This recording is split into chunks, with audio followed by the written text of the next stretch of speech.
Aqui a trobe para nós honor para patrocinador de Aruba Letelic. Essa aqui acaba de 25 anos e como RBC nós estamos sumamente orgulhosos e contentos de por contribuir com o deporte e especialmente agora esta chega na nós jovens. Nós tursa a importância de estar bom vestir e bom representar não somente na Aruba, mas também nos países exterior. E pensei também nós está bezig está introduzindo o uniforme novo para o que está Aruba Letelic. E para trás de mim, vos puedo ver dois jovens aqui com um uniforme novo de Aruba Letelic, representando Aruba, patrocinado para RBC Royal Bank Aruba NV. E também nós temos como primícia também nos umpire também que também está sumamente bom representar aqui de um uniforme novo. Na banda Robes de mim também caminha que umpire também lota bonita vestir para hora nantin que vai canta wega cerca nos muito lang.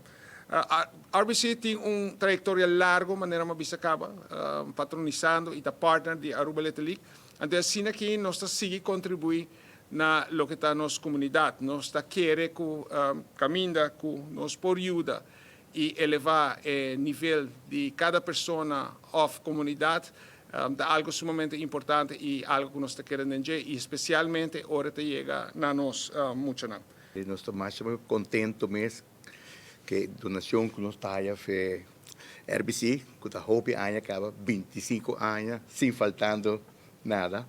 Nós estamos batendo na porta aqui, ano passado batendo na porta, o aqui de minha pai está aí uniforme, RBC nós está aí aqui. E nós aí aqui uniforme, vampire, nós está aí 4 tablet também para não assinar para o score e uniforme que você mira que nós está aí não.